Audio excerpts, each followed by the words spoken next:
Վերաքննիչ դատարանը մերժել է դատախազության բողոքը եւ ազգային ժողովի նախկին նախագահ ներկայումս արտգործ նախարար Արարատ Միրզոյանի ծեծի գործով մեղադրյալներից Արա Բադոյանի 3.5 տարվա ազատազրկման որոշումը թողել է անփոփոխ։ Բադոյանը մեղադրվում էր 2020 թվականի նոյեմբերի 9-ին ազգային ժողովի նախագահ Միրզոյանի նկատմամբ բռնություն գործադրելու համար։ Դատախազությունը Հայաստանի Հանրապետության վերաքննիչ դատարանից պահանջել էր առավել խիստ պատիժ սահմանել, սակայն դատարանը մերժել է դատախազությանը եւ առաջին ատյանի դատարանի որոշումը թողել է անփոփոխ։ Դեպքը տեղի էր ունեցել 2020 թվականի նոյեմբերի 9-ի կապիտուլյացիոն հայտարարության ստորագրումից հետո, երբ քաղաքացիներն ինքնաբուխ հավաքվել են մուտք գործել ազգային ժողովի շենք։ Արարատ Միրզոյանի նկատմամբ բռնությունը տեղի էր ունեցել հենց այդ օրը փողոցում։ Նշված դրվագով մի քանի քրեական գործ է ուղարկվել դատարան։ Մյուս դրվագներով դերևս քննությունը շարունակվում է։ Ըստ այս դրվագի Արա Բադոյանին մեղադրանք էր առաջադրվել, որ նա 2020 թվականի սեպտեմբերի 27-ին Ադրբեջանի Հանրապետության կողմից Արցախի Հանրապետության դեմ սանձազերծված պատերազմի եւ դրանով պայմանավորված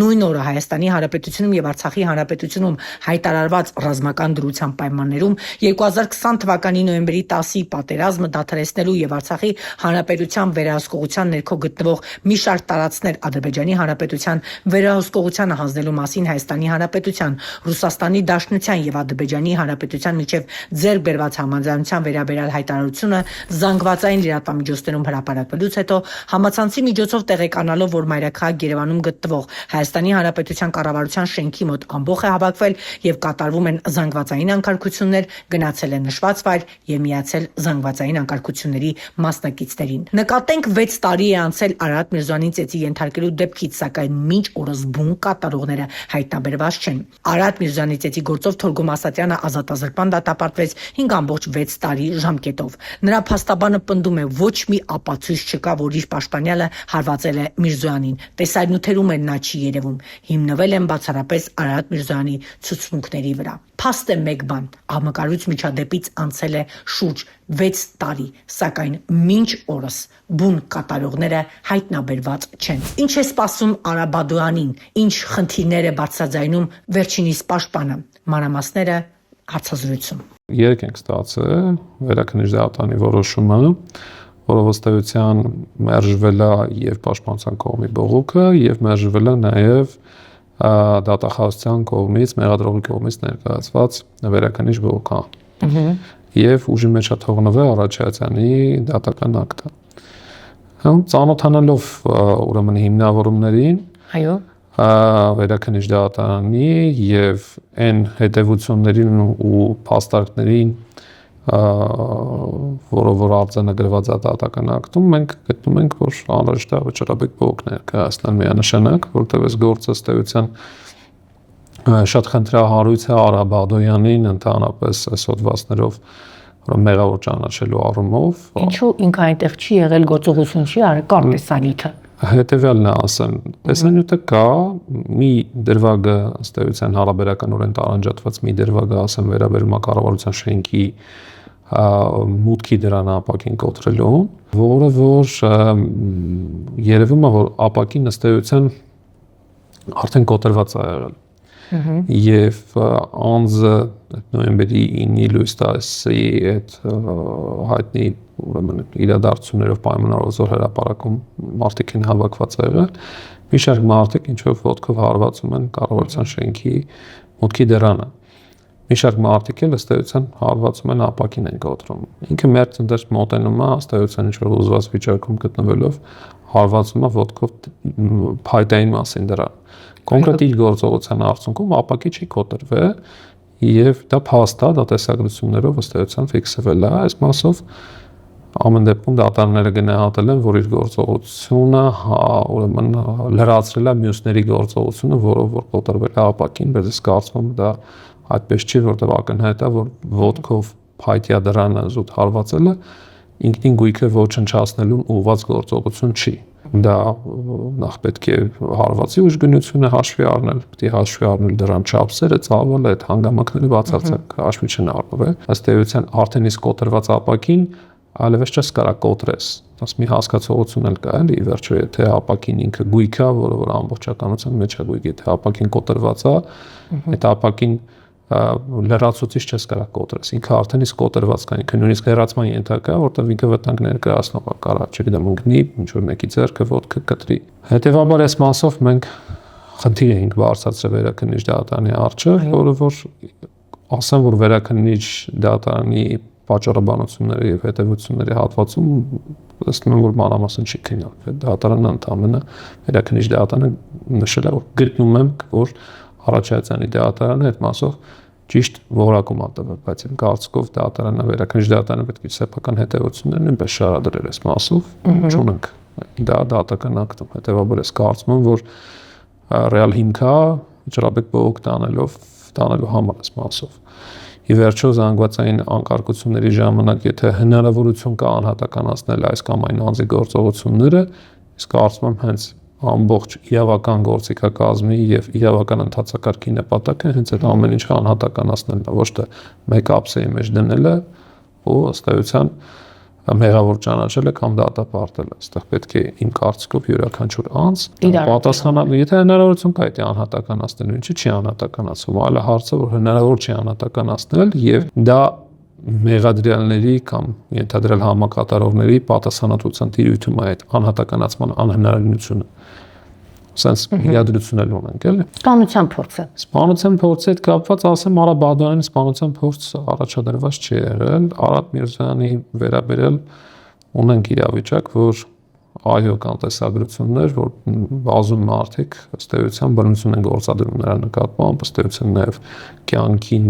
վտանգ սպառնացող բռնություն են նրա նկատմամբ գործադրում, բայց կոնկրետ Արա Բադոյանի իրադրությունը էապես այլ է, որտեղ նրան մեղսագրվել է բռնություն գործադրելու փորձ, այսինքն զանգվածային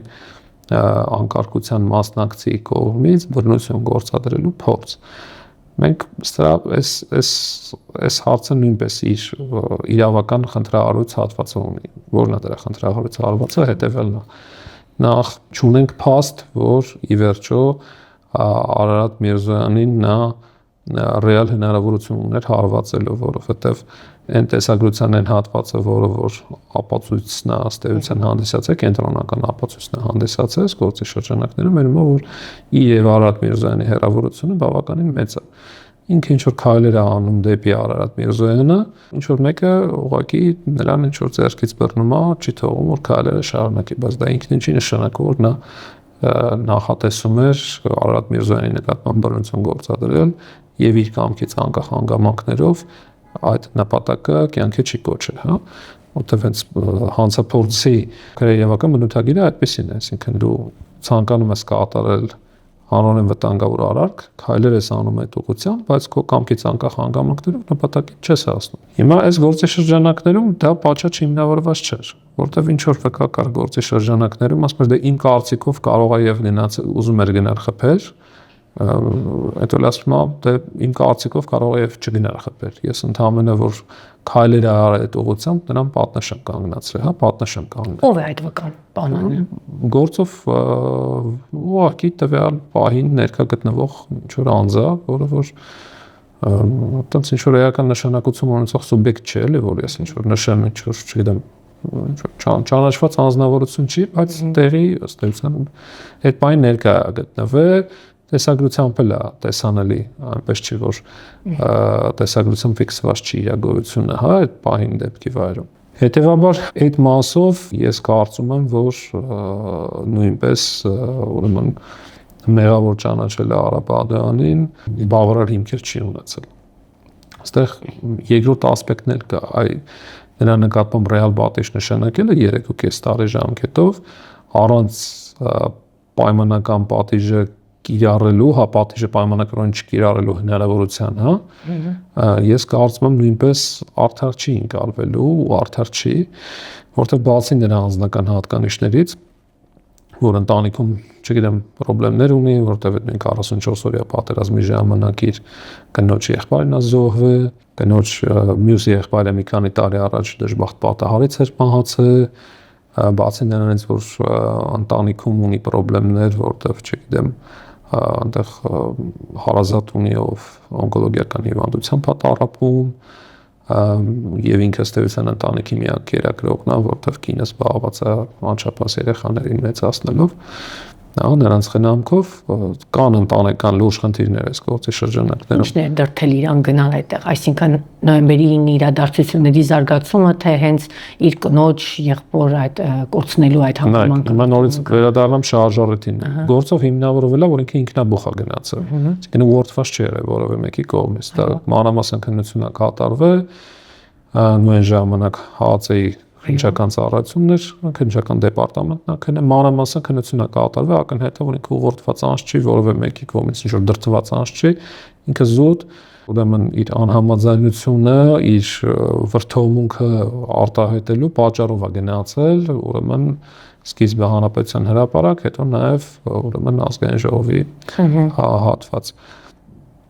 Եվ գնացել է ըստ էության ժողովրդի հետ, հա, այսինքն այն բազմության հետ, որ եղել է հրապարակում, ով ինչ որ շարժվել է նաև հետո դեպի ազգային ժողով։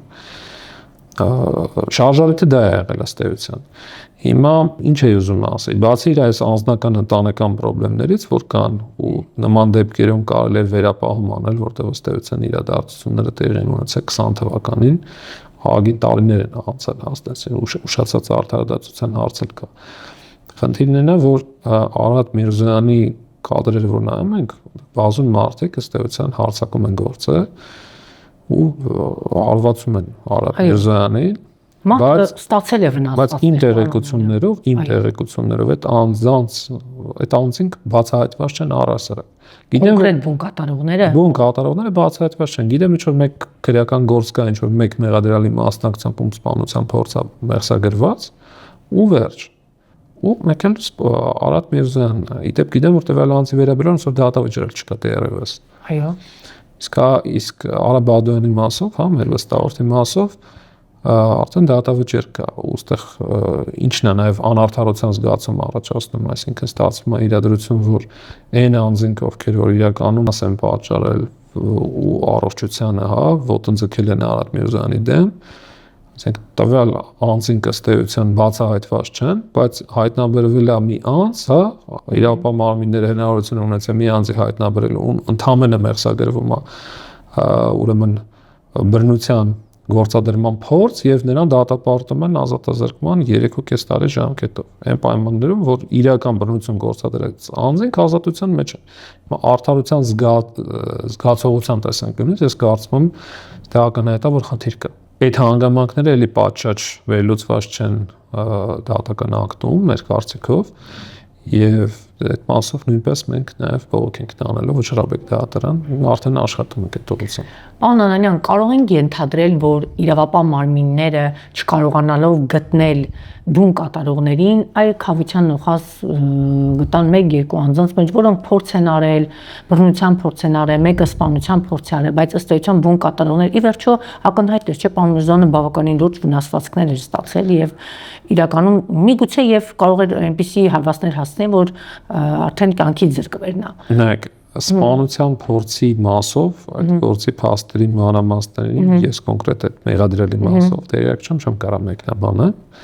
Ուղղակի գիտեմ, որ մեկ անձ կա ու մեղսագրվում է նման արարք ու նրա վերաբերյալ դատական process-ը գնում է։ Բայց կոնկրետ Արա Բադոյանի մասով այդ քավության նոխազի տրամաբանությունը այստեղ իմ կարծիքով տեղին է նաև ձեր կողմից օգտագործված եզրույթի կիրառմամբ։ Հետևաբար հենց այդ է հարցը, եթե ակնհայտ է, որ բռնություն գործադրած անձինք բազում են եղել, ռեալ բռնություն գործադրած անձինք բազում են եղել, բայց հնարավոր չի եղել նրանց բացահայտել, թե ինչ որ խնդիր կա նրանց բացահայտման կամ մեղադրյալներ գրավելու կամ ապացողական ինչ որ հենքի հետ, դա չի նշանակում, որ բռնություն չգործադրած, բայց ենթադրաբար իբր բռնություն գործադրելու փորձ կատարած անձին ուրեմն պետք է ռեալ ազատազրկման դատապարտել։ Ես կարծում եմ քրեական օրենսգիրքը ունի լայն հնարավորություններ, ուրեմն մեղադրյալին պատիժը պայմանականորեն չկիրառելու հետ կապված դնել այնպիսի պարտականություններ նրա վրա, հա, որ ըստ էության այդ սոցիալական արդարությունը կամ հանցանքների կանխումը կամ նաև հանցագործությունների կանխումը, հա, այս 3 նպատակները որ կան, հա, պատժի նպատակների մեջ, այդ պատժի նպատակներին առանց ռեալ պատիժը կրելու հնարավոր է հասնել։ Հենց իր ապարակայում հատկապես, որտեղ այս պայդերությամբ նրա ընտանիքը ըստ էության խոցելի վիճակում է գտնվում։ Ինչ սպասելիքներ ունեք Վճռաբեկ դատարանից։ Հաշվի առնելով արդեն 2 ատյան սպառել եք եւ վճռաբեկն է մնացել։ Նայեք, իրավական առումով մեր բարձրացած հարցերը միանշանակ հիմնավոր են, որ պետք է պատշաճ ոնց որ վերլուծվեն, գնահատվեն։ Մեր ակնկալիքը դա է, բայց քանի որ վճռաբեկ դատարանը ըստ էության ոչ բոլոր գործերով վարույթ ընդունելու որոշում կայացնում եւ շատ փոքր զանգվածակազմում վճռաբեկ դատարանի կողմից վարույթ ընդունած գործերը, եթե չեմ սխալվում, մոտ 2%-ն։ Հետևաբար չեմ կարող նման կանխատեսում անել, բայց որ իրավական առումով խնդիր կա, ու մենք պայքարը շարունակելու ենք ու կարծում եմ նաև եվրոպական դատարանն բողոք ներկայացնենք, եթե վճռաբեկ դատարանը մեր բարձրացած հարցերի պատասխանը չտա, միանշանակ նման մտադրություն ենք ունենք միանշանակ։ Խնդիրը այն է, որ մեր բարձրացած այս իրավական հարցերը պետք է պատշաճ վերլուծվեն գոնե վերաքննիչ դատարանի դատական ակտում, բայց չեն վերլուծվել, ոնց որ շրջանցում է կատարվել դրանց վերաբերել։ Պաշտոնատար անձի գործոնները ձեզ կաշկանդել դատական համակարգում։ Ես կարծում եմ ինքը գործի ընդհանուր ակնհայտավոր կաշկանդող ցանկացած անձ, թե 20 թվականի նոյեմբերի 9-ի 10 իրադարձությունները, թե ուրեմն մարդկային այդ զանգվածների կուտակումը, թե նաև Արադ Միրզոյանի հետ տեղի ունեցածը ինքը կաշկանդող գործոններ են, բայց իմ կարծիքով եթե ունենք անձինք, ովքեր ռեալ վնաս են պատճառել, ռեալ գույք են վնասել, չգիտեմ, կոտրել են ու մուտք են գործել ինչ-որ կոնկրետ գործողություն են կատարել կամ Արադ Միրզոյանի առողջության կյանքին վտանգ սպառնացող կոնկրետ արարք են կատարել, չի նշանակում, որ ինչ-որ մեկին գտել ենք, որ ֆիքսվել է, իր անձը անհատականացվել է, ուրեմն իրան դատապարտենք, որ բոլորի համար դաս ծառայի։ Ես կարծում եմ, այս մոտեցումը արդար չի։ Արդարադատության տրամաբանությունից չի բխում դա։ Այո, գուցեև պետք էր նրա գործողություններին ինչ-որ քրեական գնահատական տալ, բայց ռեալ պատժի դատապարտելը իմ կարծիքով մի քիչ դաժան էր։ Ասած հարց ենք բարձրացրել նաև շատ կարևոր էլի, ասում ենք հնարավոր չի գույքը ոչնչացնել, եթե այդ գույքը արդեն անպիտան է որպես գույք։ Ոչ ես կարա անպիտան գույքը ոչնչացնես, այսինքն տեսագրությամբ է տեստակ երևում է, որ ապակին կոտրված է, կոտրված ապակին, արդեն կոտրված է ինքը եւ ապակին վերանորոգման ենթակա չի ըստ էության, ինքը փոփոխման ենթակա է, այսինքն ապակին, եթե դրան ապակին կեսը կոտրված է, չես կարող անձին մերսագրես, ասես դու որ եկար խփեցիր դրանը, ուրեմն դու նույնպես հանցակից ես այդ ապակու կոտրմանը, որտեղ իր գործողության արդյունքում նույնիսկ ապակու հետագա կտորը չի ավել կոտրվում։ Մենք չունենք այդպես իրավիճակ այս դեպքին։ Բայց եթե անգամ ունենայինք էլ, ստացվեր ըստ էության անպիտան օբյեկտի դեմ ավտոձգությունը կատարվել։ Հետևաբար կառավարության շենքի այն հատվածում, որ եկել է ուղղակի ոտքով մի քանի անգամ հարվածել է փայտյա մասին դրան, մերսագրել է, որ դրա արդյունքում կոտրվեց ապակին եւ գույք ոչնչացվեց եւ այդ գույքն էլ իր հերթին արժի 7000 դրամ,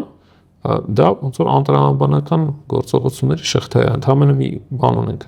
ֆիքսել ենք անձին, որ նա ոտքով հարվածում է, չգիտենք ով է կոտրել դրան ապակին, բայց ինքը պետք է պատասխան տա։ Այս ֆորմատն է ստեղ կիրառվում։ Բացի դրանից նախին քրեական օրենսգրքի գործողության ժամանակ ըստ էության քրեական բնութագիր ունեցող գույքի ոչնչացումը եղել է 30000 դրամը գերազանցողը։ Այդ ապակին փորձագետի եզրակացությամբ ֆիքսված է որպես 7000 դրամ։ Շեմը չի հաղթահարում այս։ Ըստ էության շեմը չի հաղթահարում։ Հիմա տենց մեկնաբանությունն է արժանացել դատանը, որ պարտադիր չի, որ 30000 դրամը գերազանցել։ Բայց քրեական բնութագիր ունեցող գույքերի մեջ, գույքերի ոչնչացման բոլոր հանցակազմերը, որ մենք վերլուծում ենք, քրեական օրենսգրքով միանշանակ եղել է 30000 դրամ։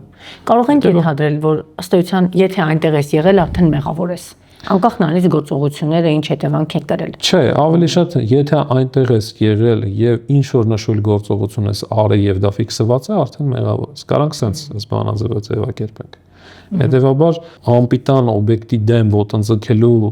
դեպքում, պայմաններում գույքի ոչնչացում կամ գույք վնասել, ուրեմն արարք մեղսագրելը տեղին եւ հիմնավոր չի, միանշանակ։